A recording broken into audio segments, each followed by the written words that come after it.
Madame,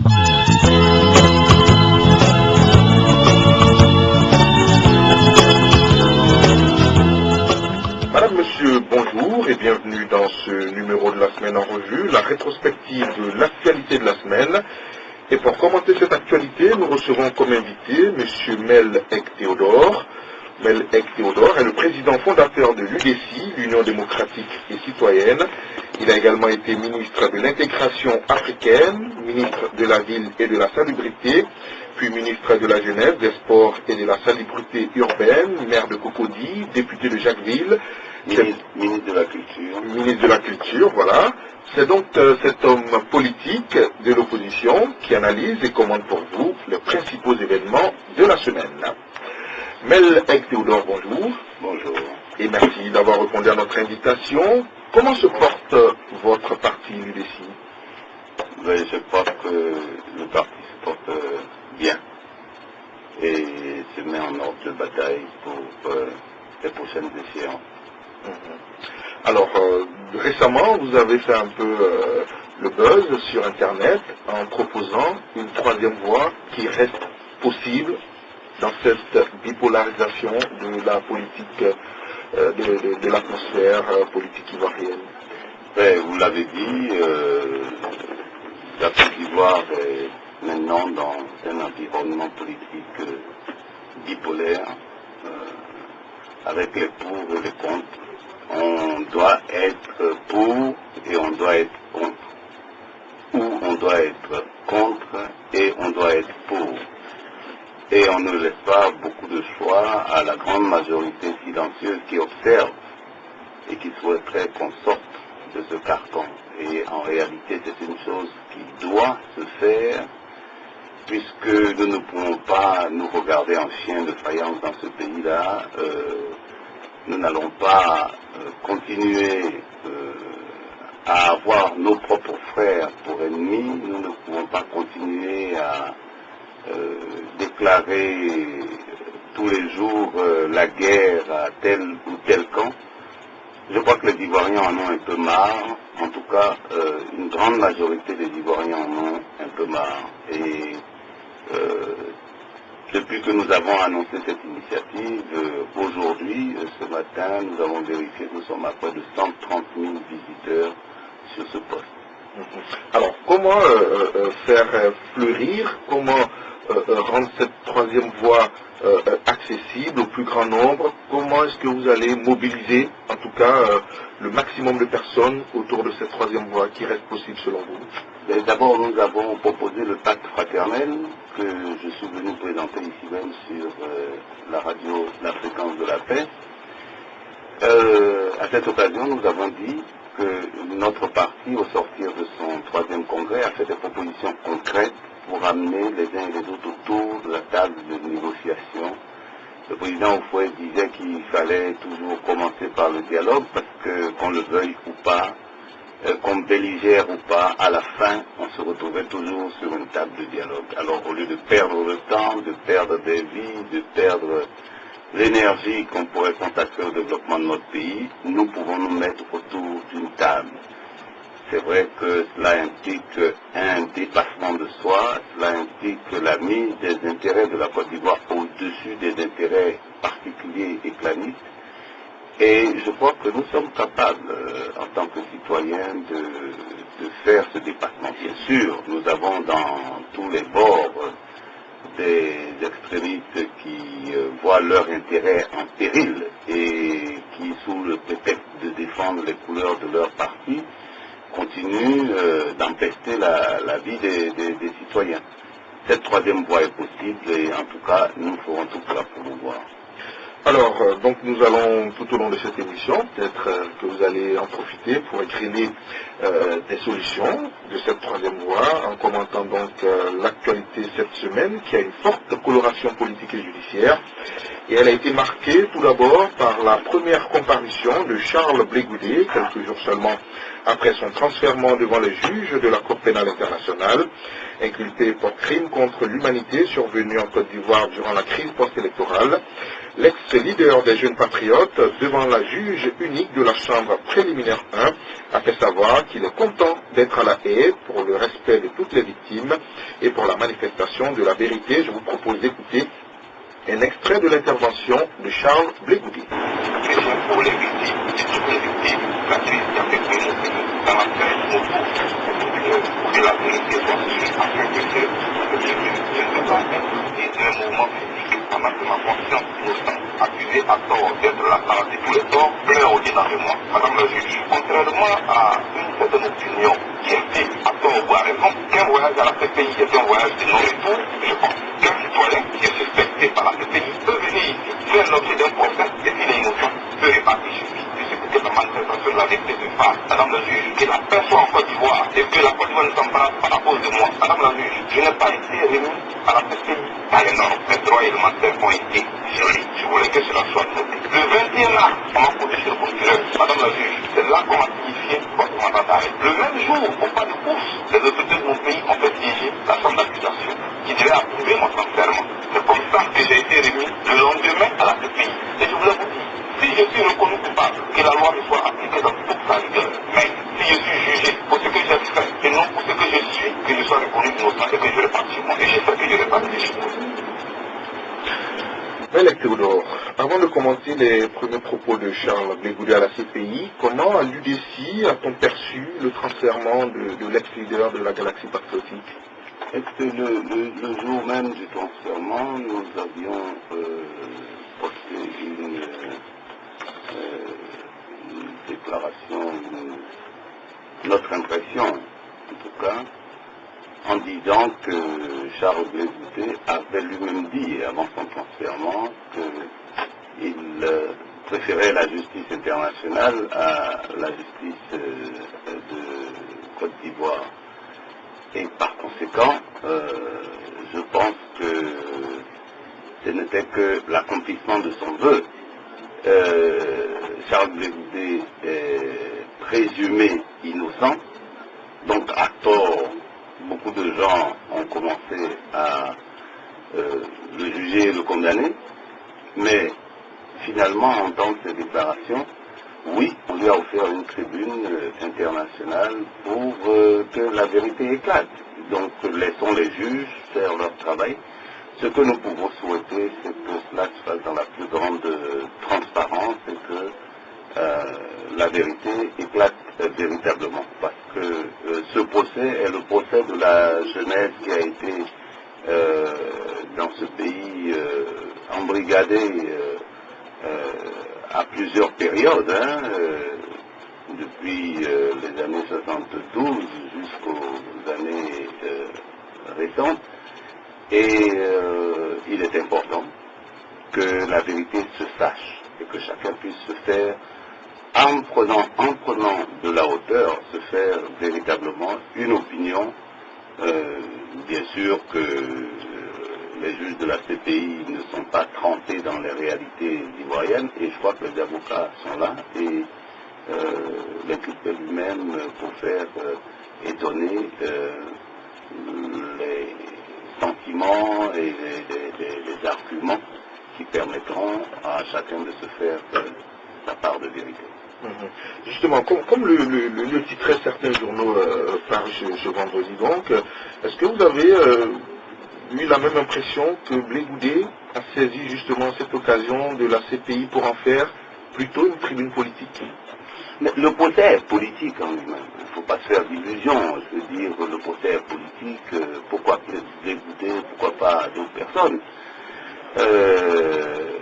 Je crois que dans la mesure où c'est un procès politique, qui juge un homme politique, ce sont les diatribes politiques que nous allons entendre. Mais au-delà du message que lui-même veut faire passer, il y a la trame de tous ces événements qui se sont passés, dans lesquels, comme il a dit lui-même, s'il est reconnu coupable, qu'il soit jugé avec la plus grande rigueur, et que si ce n'était le cas, qu'il soit blanchi et acquitté. Alors, justement, vous en parliez tout à l'heure concernant donc cette jeunesse ivoirienne embrigadée, instrumentalisée, qui se retrouve donc maintenant au devant de l'actualité. Pensez-vous que ces différentes audiences qui vont peut-être, oui ou non, aboutir à des procès, et si procès il y a, bien entendu, est-ce que cela va nous permettre de comprendre définitivement, de savoir définitivement et une bonne fois pour toutes ce qui s'est passé en Côte d'Ivoire depuis bientôt 15-20 ans? Oui, je crois, mais vous savez, quand on est un observateur attentif de la vie politique ivoirienne de ces 30 dernières années, je veux dire, la graine a été plantée depuis longtemps. Ce que nous voyons aujourd'hui, c'est l'éclosion et la pousse de ce qui a été planté. Si nous aurions pu être embrigadés dans l'autre sens, c'est-à-dire civisme absolu, discipline stricte, etc., comme ça se passe dans certains pays. C'est vrai qu'on aurait crié au manque de liberté, d'initiative personnelle, etc., mais on n'aurait pas obtenu les mêmes résultats. Donc, moi je dis que les 30 dernières années ont été des années d'anarchie dans ce pays, depuis la défunte Mélissi, en passant par les organisations intermédiaires et en finissant par la CECI.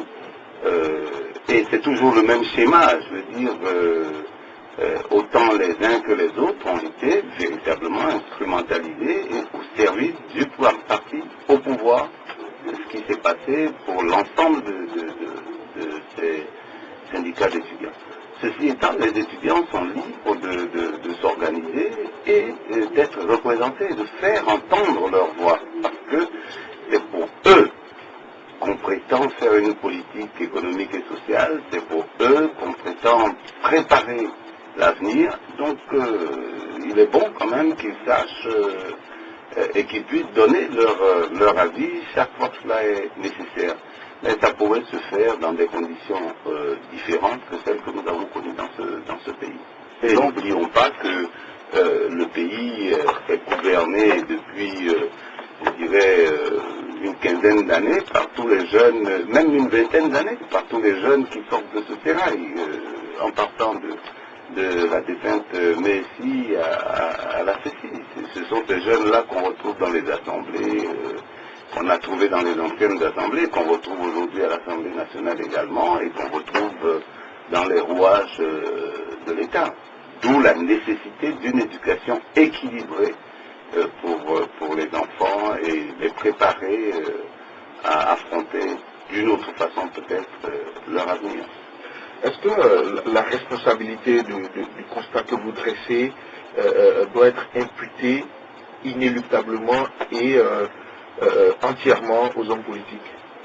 Elle doit être imputée aux hommes politiques parce que les parents n'ont pas eu, je dirais, cette éducation. On sort n'oubliez pas qu'on sort des indépendances. Les premiers jeunes gens des années 65 jusqu'à 70 étaient des militants de la féance. Ils ont milité beaucoup plus en Europe dans un environnement totalement différent. Ils ont été très vite intégrés par les différents gouvernants de l'après-colonisation et ils ont commencé eux aussi à vouloir embrigader et à instrumentaliser. Donc ce sont les hommes politiques. C'est pas nos parents étaient des paysans, c'est pas eux qui nous ont dit ou qui nous ont dicté du moins notre comportement. Ils ont fait confiance, comme ils disaient, à l'éducation du blanc. L'éducation qui était faite en ville, qui était faite dans les écoles en ville et dans les écoles tout court. Donc je pense que la faute est imputable aux hommes politiques. Alors, suite au transfèrement de Charles de Goulet à la haie, le FPI, dans un communiqué, a dénoncé une rupture du dialogue par le gouvernement. Pour le principal parti d'opposition, le blocage du dialogue politique est ainsi dû au refus obstiné du gouvernement d'œuvrer à la normalisation de la situation du pays. Écoutons à ce propos Sébastien Danon-Didier, vice-président du FPI, dans les propos recueillis par Soro Adams. Nous avons rencontré le gouvernement de la sortie prison du président Afin Descente. Et depuis plus bien, nous sommes aujourd'hui au mois de mars, pratiquement la fin du mois de mars. Donc c'est écoulé environ 5 ou 6 mois sans qu'on ait repris la langue avec nous, alors qu'on nous avait promis que de la semaine qui suivait, on allait continuer de discuter. Parce qu'auparavant, nous avions une discussion il y a cela un an, lesquelles discussions avaient abouti à des points d'accord, et évidemment les points de désaccord, comme dans toute négociation. Il était donc question qu'on formalise tout cela. Et je vous disais tantôt que, vu qu'Afin Descente a rencontré le premier ministre et ministre d'État Oussou Boadio, il n'a plus jamais rien eu. Donc, nous pensons que c'est un blocage, parce que plus rien ne se produit. Le gouvernement a réagi à cette sortie du FPI lors du dernier Conseil des ministres, réaffirmant par la voix de son porte-parole que le dialogue avec l'opposition se poursuit. Et selon le ministre Bruno Koné, le calendrier qui est en train d'être déroulé permet parfaitement d'arriver aux élections en 2015. On écoute, ces propos ont été recueillis par Ben Diakité. Le gouvernement continue de discuter avec les partis d'opposition. Donc le dialogue politique se poursuit sur toutes les questions. Ce que je peux vous dire avec assurance, parce que le gouvernement y travaille, vous allez voir dans les prochaines semaines des communications qui vont être portées à notre connaissance.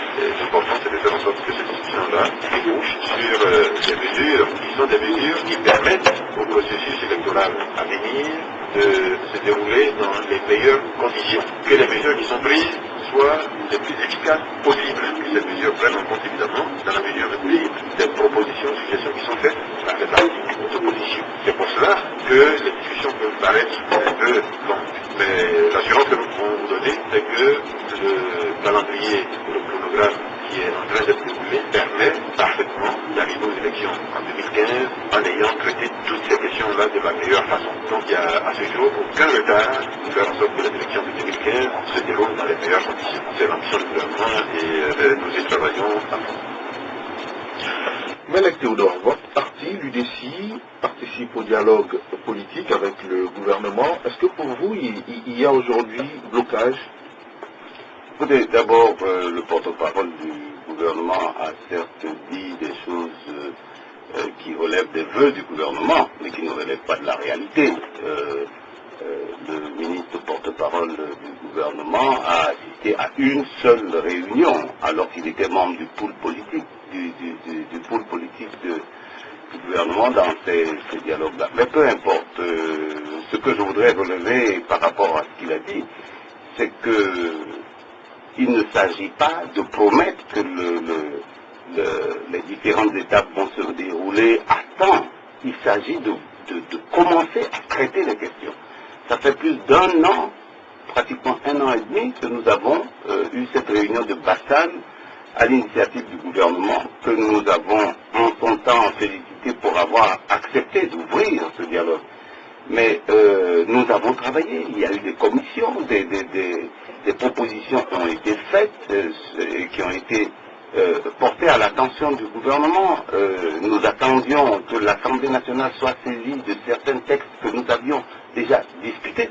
Monsieur le porte-parole du gouvernement peut-il nous dire, après 1 an de discussion, le point où nous sommes arrivés et ce qui nous reste à discuter? Il ne s'agit pas, parce qu'on a dit que le dialogue est ouvert, de dire que oui, nous allons y arriver. Je suis pour les petits pas, mais je pense que nous représentons des opinions et que par conséquent, il est bon que l'opinion sache ce qui a été discuté, ce qui reste à discuter, etc. Je ne suis pas d'accord avec le professeur Danon Didier sur le fond de ce qu'il dit, parce que je veux dire, des négociations, ça peut prendre du temps. Par contre, je suis d'accord avec lui pour dire qu'on ne va pas attendre de se rencontrer une fois tous les 5 mois, comme c'est le cas actuellement, pour dire que nous sommes dans le dialogue et que le dialogue continue. J'ai failli dire nous sommes tous disponibles aujourd'hui et que des réunions peuvent se tenir même 2-3 fois par mois. Le ministre d'État, premier ministre d'État Oussou, Jeannot, avait repris les choses en main et nous avait promis une cadence accélérée. Et cette cadence-là, peut-être le là a été donné, et puis après, la suite de la partition a arrêté d'être jouée. Donc aujourd'hui, je pense qu'il faut être objectif. Nous ne voulons pas avoir de surprise comme par le passé, parce que chacun est saisi par la contrainte du temps. Donc, les experts existent au gouvernement, qu'on les mette avec nos experts, et que nous puissions approfondir et surtout faire connaître à l'opinion ce qui a été fait. Le gouvernement a avancé sur certains points, oui, mais il faut le faire savoir. L'opposition a fait un certain nombre de revendications, oui, il faut le savoir. Où en sommes-nous? Oui, il faut le savoir. Je crois que c'est ce qui permettra à l'opinion de se faire une idée réellement des avancées de ce dialogue gouvernement-opposition. Donc, bon, évidemment, ça fait partie du jeu de dire tous les matins on arrête de discuter, etc. et tout ça. Bon, c'est bien, mais en réalité, la discussion doit se poursuivre et nous devons se présenter des résultats au peuple qui nous regarde.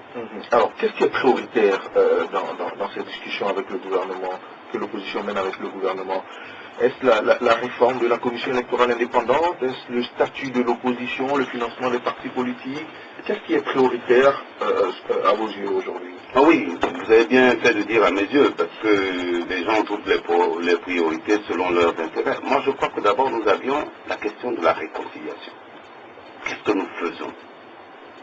Il y a eu une commission nationale. Est-ce qu'il y a des insuffisances? Et qu'est-ce que les partis politiques peuvent apporter comme appui à la CDBR? Ensuite, quels sont les actes qui sont posés par le gouvernement pour aller vers la réconciliation?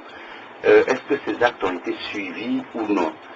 Quelles sont les difficultés majeures qui aujourd'hui empêchent d'aller vers cette réconciliation? Je crois que c'est ça la première priorité. Parce que ça ne sert à rien, comme je l'ai dit, si je ne peux pas, j'ai des militants à Tengrela, si je ne peux pas aller à Tengrela, c'est pas la peine. Je veux dire, que vous soyez prêts pour les élections ou pas, je veux dire, ça n'arrange que vous. Et nous savons que de toute façon, ce qui arrange le gouvernement, c'est ce que le gouvernement fera, comme tous les gouvernements l'ont fait. Donc, ma priorité, ce n'est pas de savoir si on est prêt pour aller aux élections à temps, etc. Ma priorité, c'est de savoir à partir de quand les Ivoiriens vont arrêter de se taper dessus. Nous sommes sur les réseaux sociaux, nous voyons la façon dont les gens parlent, c'est ahurissant. Bon, la deuxième chose, c'est de savoir aujourd'hui qu'est-ce que nous, en tant qu'acteurs politiques, nous sommes prêts à faire. J'observe que les violences verbales ont cessé au niveau de la classe politique. Hein. Je veux dire, à part quelques aînés, mais j'observe que ce soit du côté du FPI ou du côté du RDR, les violences verbales ont cessé. C'est une très bonne chose. Maintenant, c'est pas tout. Maintenant, puisqu'on ne s'insulte pas, ben, peut-être qu'il serait temps de se dire bonjour, et puis après de dire, bon, vous venez prendre une tasse de thé avec moi, et puis peut-être de dire, bon, ben voilà, qu'est-ce qu'on fait pour avancer? Et ça doit être permanent. Donc, à mes yeux, la priorité, c'est la réconciliation. Ensuite, la réconciliation va avec un certain nombre d'actes qui doivent être posés. La réparation des dommages qu'ont subis les victimes de cette crise depuis 2002. Et ça montrerait aussi une sorte de bonne volonté du gouvernement. Et ces choses-là, nous les avons décrites et nous avons établi une sorte de chronogramme dans ce que nous avons appelé le pacte fraternel, qui permettait de mettre chacun en confiance, de reconstruire cette confiance-là. Bon, lorsque nous en parlons, il y a des levées de boucliers, bien sûr, parce qu'il y en a dans les deux camps, à qui ça sert de fonds de commerce politique, il y en a pour lesquels, si la réconciliation est faite, ils n'ont plus aucune raison d'être au poste qu'ils sont, et ainsi de suite, et tout ça. Donc, les gens mettent leurs intérêts avant. Moi, je crois qu'il faut regarder l'intérêt de la Côte d'Ivoire. Il faut commencer par recoudre le tissu social. Il faut commencer par rééquilibrer un certain nombre de choses. On nous parle de rattrapage ethnique. Hier, c'était l'ivoirité. Enfin, bon sang, à quand est-ce qu'on va parler vraiment de l'égalité, la fraternité entre les Ivoiriens? Voici une priorité. Et donc, cette priorité-là n'est pas concomitante avec la réalisation de tel ou tel objectif du gouvernement, bien que le gouvernement est tenu de continuer à gouverner. Mais le gouvernement gouverne pour qui? Nous sommes dans un régime démocratique. Et dans un régime démocratique, le gouvernement gouverne pour le peuple. Le gouvernement ne gouverne pas pour une partie du peuple. Le gouvernement ne gouverne pas pour les intérêts des gens qui sont dans le parti au pouvoir. Ce sont des choses qu'il faut corriger. Il ne faut pas continuer de dire oui, mais hier les autres faisaient ceci, hier, mais hier c'est passé, la page est tournée. Quel est le bel exemple que nous devons recevoir de ceux qui nous gouvernent? Qu'est-ce qui peut faire que demain nous puissions dire vous avez menti sur tel ou tel groupe politique, parce qu'en réalité, grâce à eux, voilà, on vit bien, on se retrouve bien, je peux enfin aller partout où je veux dans ce pays. C'est ce que les Ivoiriens attendent.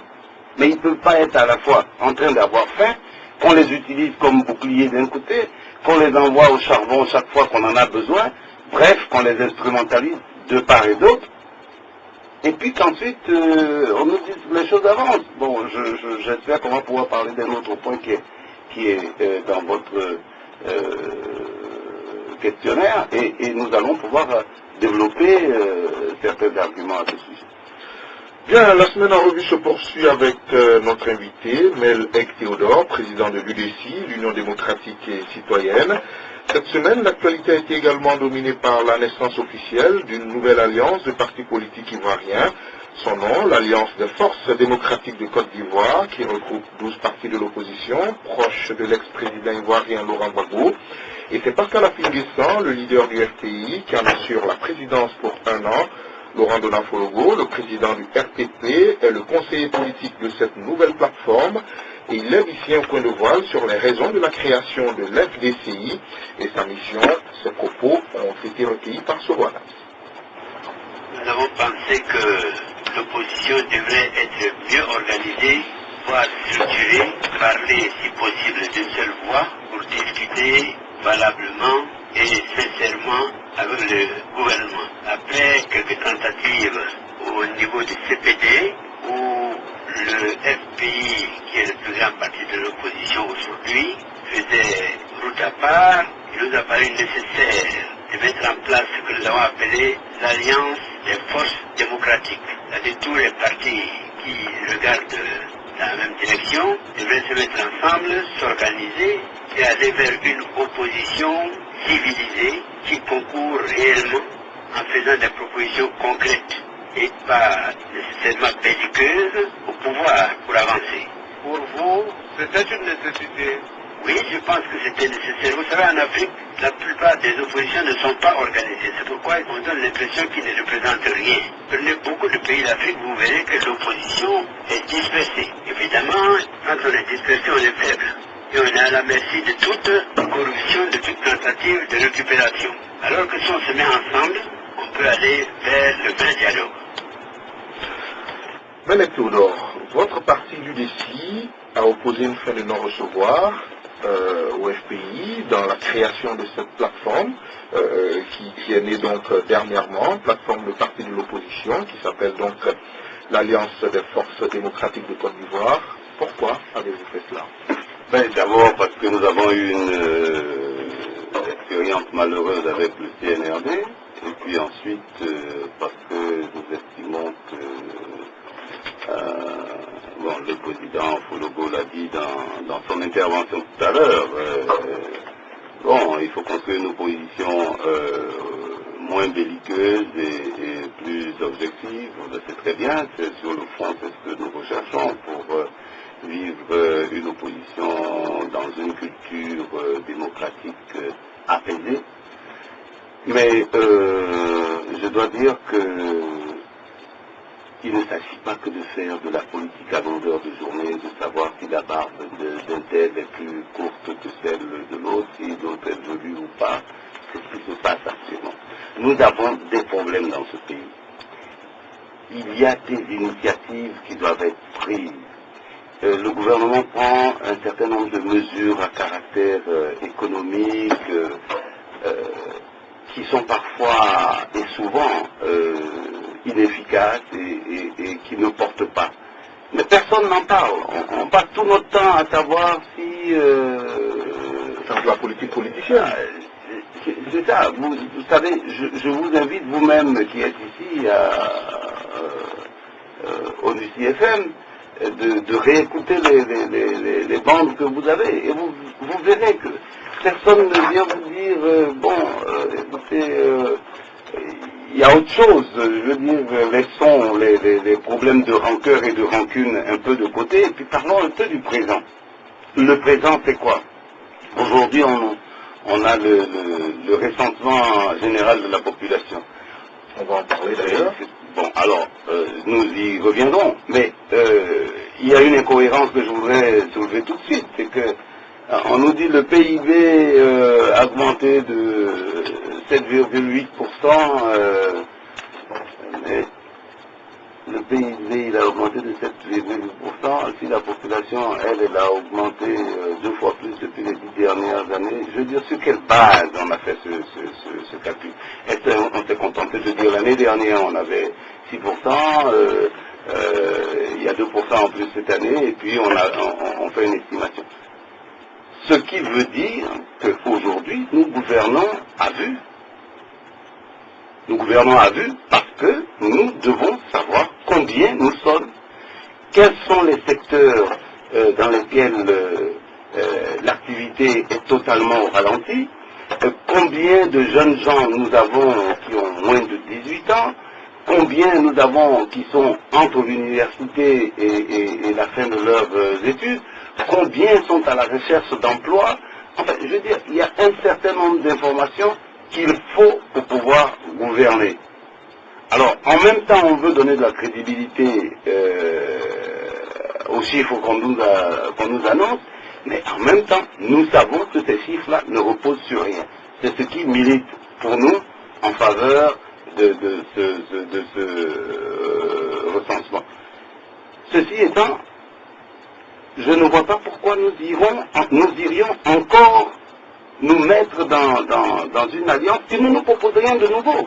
Lorsque nous avons dit, ok, une alliance pour aller aux élections, d'accord, mais sur la base d'un programme de gouvernement, non pas sur la base des promesses ou d'une lutte de je ne sais quoi, sur la base d'un gouvernement.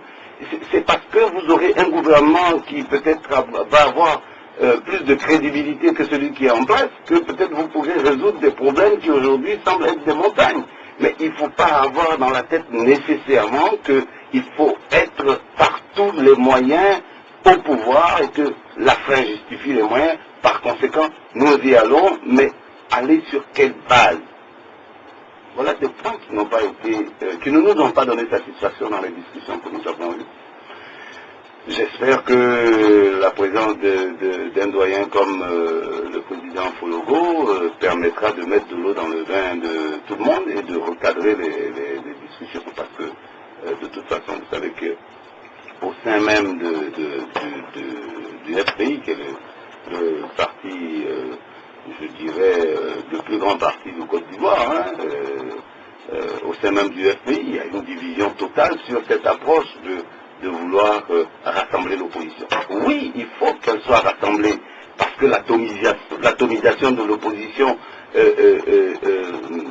produit une faiblesse qui se diffuse dans les rangs des uns et des autres et un découragement parmi les militants. Oui, il faut un rassemblement de l'opposition, mais un rassemblement de l'opposition, pas de nom, un rassemblement sur la base d'un programme. C'est quoi le programme? Prendre le pouvoir, sur quelle base on prend le pouvoir? Qu'est-ce qu'on veut proposer? Est-ce que nous pouvons faire un état des lieux de ce que nous avions fait par le passé, de ce qui se fait aujourd'hui, et quels sont les correctifs que nous décidons d'apporter maintenant pour les présenter aux Ivoiriens et leur dire, voici maintenant, nous avons une alliance de l'opposition, voici les différents points sur lesquels nous allons passer. Vous pensez que cela n'a pas été fait quand on voit un peu ceux qui composent cette alliance? Si nous avons décidé de ne pas y participer, c'est parce que nous avons soumis un certain nombre d'observations qui n'ont pas été considérées. Je veux dire, on ne me dit pas à moi, après 35 ans de vie politique, on ne vient pas me dire à moi, bon, mais ça, on en parlera demain, on en parlera la prochaine fois, laissez-nous nous installer, puis après on verra. Donc, moi, j'ai pris mes responsabilités et j'ai dit que aller dans l'opposition dans ces conditions-là ne m'intéresse pas. Il y a une troisième voie, c'est celle qui dit au gouvernement, vous avez mal fait, vous ne tenez pas vos promesses, vous avez dit que vous allez faire 1 million d'emplois. Aujourd'hui, pouvez-vous nous dire avec précision si vous en avez fait 20 000, 30 000, 100 000 ou 600 000, puisque c'est la barre à laquelle nous devrions être. Par conséquent, votre plan pour l'emploi, il est pas bon. Nous vous proposons pour l'emploi un certain nombre de projets et une démarche. Nous avons à réfléchir sur ces choses-là pour proposer une autre voie, pour proposer de sortir de ce carcan bipolaire où les autres ont toujours tort et les uns ont toujours raison. Alors, l'absence de certaines grosses têtes de l'opposition, je dirais, comme Mamadou Koulibaly, Gervais Koulibaly, et vous-même, Mel Théodore, au sein de cette alliance, est-ce que ça fragilise l'opposition dans son combat d'accéder à l'opposition, dans son combat de constituer un vrai front uni? Je ne pense pas. Je vais être honnête avec vous. Je vous dis que pour moi, le FPI est le plus grand parti de Côte d'Ivoire. Ok?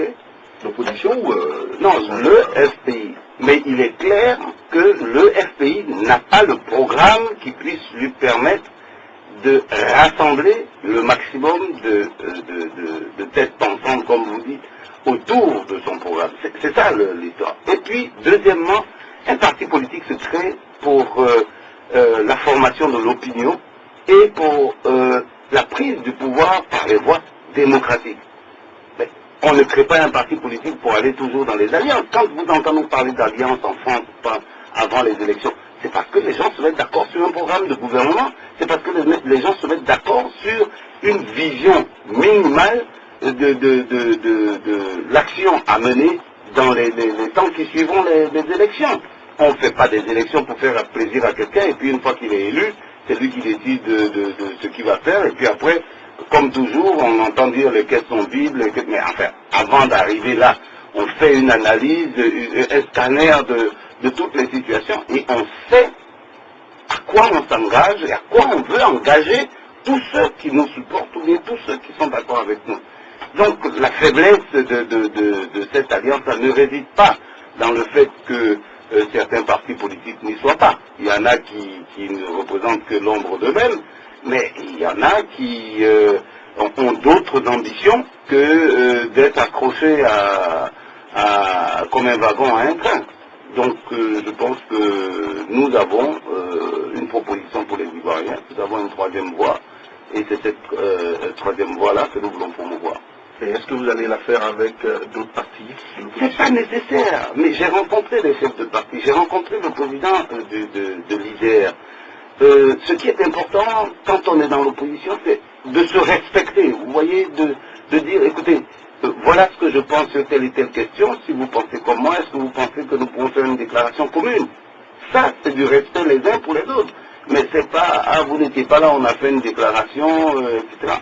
Aujourd'hui, où nous vivons le numérique, nous vivons sur le web, on ne peut pas dire que telle personne n'a pas pu participer à un débat. Le débat, on le fait sur le web, on le fait au téléphone, on le fait en se voyant.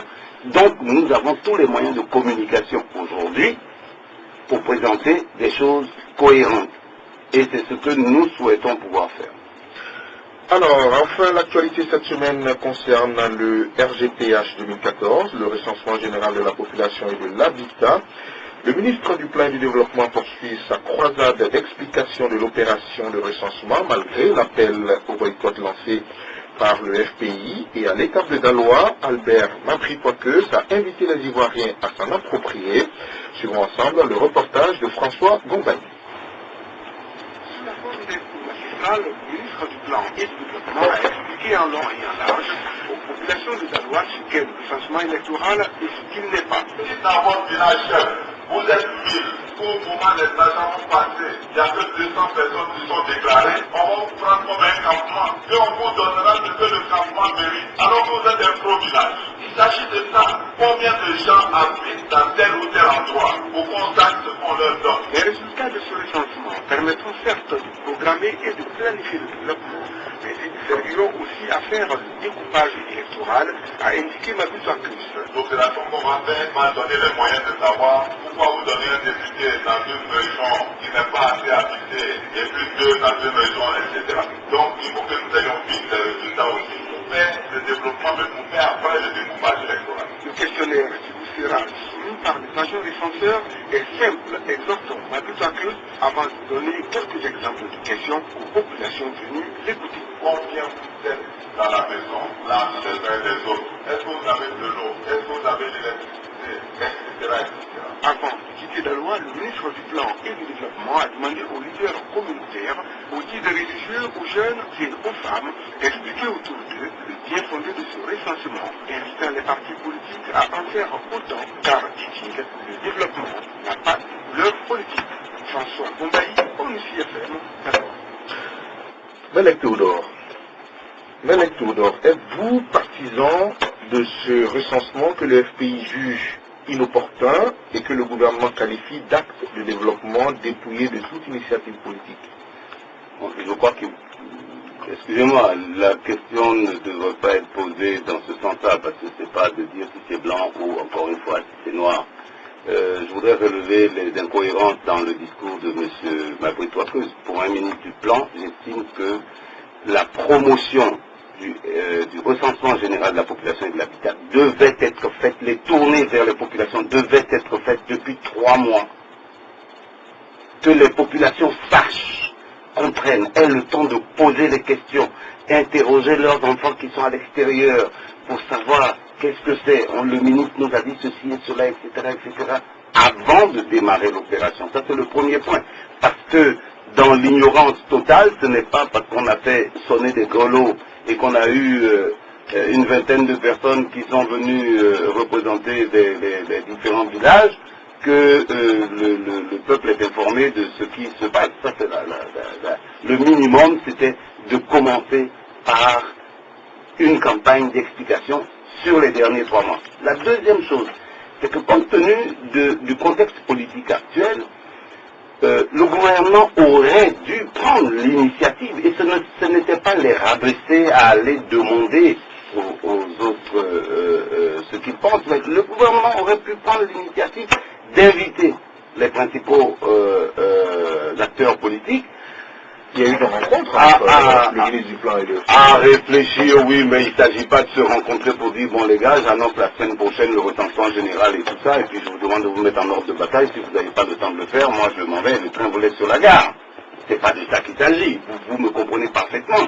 Il s'agissait de mettre, d'inviter l'opposition à s'impliquer.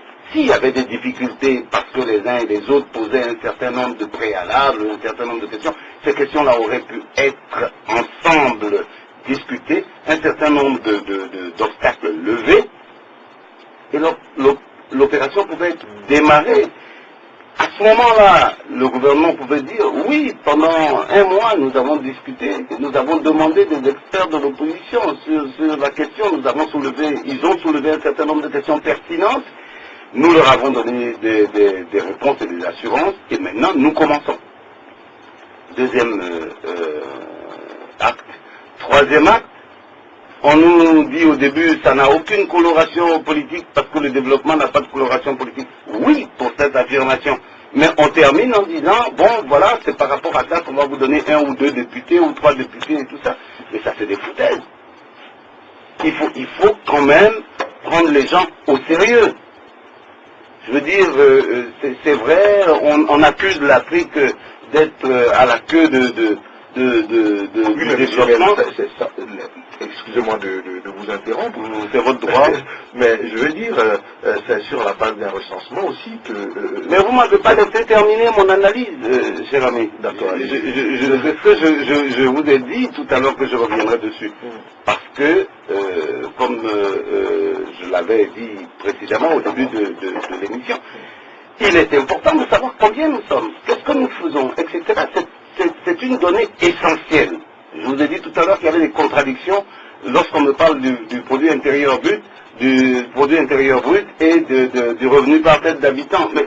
Mais par rapport à quoi? Puisque tout est faux. Et qu'on nous dit aujourd'hui, oui, tout est faux. Donc, ce recensement est nécessaire. Le fait de dire qu'il faut boycotter les élections, les recensements, c'est parce que tout le monde a des arrière-pensées. Et le gouvernement vient de leur donner raison. Donc les gens se disent, ça va être, les dés vont être pipés, n'y allez pas. Moi je dis, je ne peux pas me permettre de ne pas exister. Si j'avais à faire une campagne concernant le recensement général, ce que je dirais aux populations, c'est vous devez exister. On doit savoir que vous existez dans ce pays que vous, monsieur Mel Théodore, vous existez. Et qu'autour de vous, vous avez une famille, vous avez des amis, etc. Il serait aberrant que ni les membres de votre famille, ni les amis, même ceux qui sont de passage chez vous, ne soient pas identifiés, ou du moins dans ce cas précis, ne soient pas identifiés pour être pris en compte. Ensuite, il y a les besoins. Le ministre a raison lorsqu'il dit, pour vous donner de l'électricité, si on ne sait pas que vous n'en avez pas, on fait comment? Donc c'est un outil de développement. C'est sans aucun doute un outil de développement. Mais les conditions dans lesquelles ce recensement se passe ne sont pas les conditions idéales. Ceci étant, moi je dis que j'étais contre le boycott du recensement, parce qu'il vaut mieux exister et puis aller dire, monsieur, je ne suis pas une femme, je suis un homme, j'ai vu sur votre papier que je suis marqué femme, plutôt que de ne pas exister du tout, et puis qu'on ne viendra pas vous demander votre avis une seconde fois. On ne va pas recommencer, le gouvernement ne va pas recommencer un deuxième recensement pour vous faire plaisir. Et donc, l'un dans l'autre, aujourd'hui, il faut aller au recensement. Alors, la question que j'avais voulu bien vous poser, elle reste valable. En fait, quand le ministre Mapri dit que le découpage électoral se fera sur la base du recensement, mais ça a toujours été le cas dans tous les pays. Bien sûr. Donc il faut se faire recenser dans ce Bien cas. sûr. Donc c'est pas un acte politique, c'est d'abord un acte de développement qui peut rendre service après aux politiques. Non, c'est un acte à la fois politique et technique. Il a dit lui-même, c'est parce qu'on sait que vous êtes 3000 et qu'après, par exemple, 500 personnes, il faut quand même à la fois un dispensaire, une maternité, un post-office, etc. Et il vous faut quand même 2 représentants, parce que pour 500 personnes, c'est donc à la fois politique et c'est à la fois technique. Et ça devait être présenté comme tel et bien expliqué. Alors, imaginez-vous que je n'ai pas compris justement votre question. Moi, qui ai été quand même jusqu'au CM2, si je n'ai pas compris ce que vous venez du moins si vous estimez que je n'ai pas compris, à plus forte raison, ceux qui sont dans les campagnes et tout ça, qui ont le droit de poser 10 fois cette question que vous me posez, et puis d'y apporter chaque fois des réponses différentes. Mais pourquoi un recensement peut diviser la classe politique? Mais c'est parce que je dis qu'il y a des arrière-pensées politiques. C'est clair que la dernière fois, qu'est-ce qu'on a fait? On a dit, bon, pour le recensement électoral, écoutez, comme tout le monde n'était pas d'accord, bon, on va prendre le recensement général de la population, on va faire un recoupement avec la liste électorale précédente, et puis on va voir quels sont les gens qu'on peut rajouter, etc., pour rattraper. C'était construit comme ça. Alors c'est normal que, ayant fait ça, les uns sachent que ça peut se reproduire, et que par conséquent, il vaut mieux s'opposer à ce que cela se passe. Si je comprends bien, il n'y aura jamais de minimum de consensus au sein de la classe politique. Il faut qu'il y ait ce minimum. C'est-à-dire qu'on sache faire la différence entre les choses qui sont objectives et nécessaires, quitte à ce que, comme je l'ai dit tout à l'heure, s'il y a une discussion, que nous puissions nous asseoir ensemble, lever les obstacles de méfiance, etc., donner des garanties. Ça ne coûte rien, ça ne rabaisse personne, et mais ça permet de faire avancer les choses. En tout cas, moi, je lance un appel aux uns aux autres pour aller se faire recenser. Bien, Melek Théodore, nous allons poursuivre cette rétrospective avec des informations sans illustration sonore, mais que vous allez également commenter, mais très brièvement. Alors, la Confédération Générale des Entreprises de Côte d'Ivoire du président Jean Kakou Diagou dénonce une trop forte pression fiscale sur les entreprises ivoiriennes. C'est juste.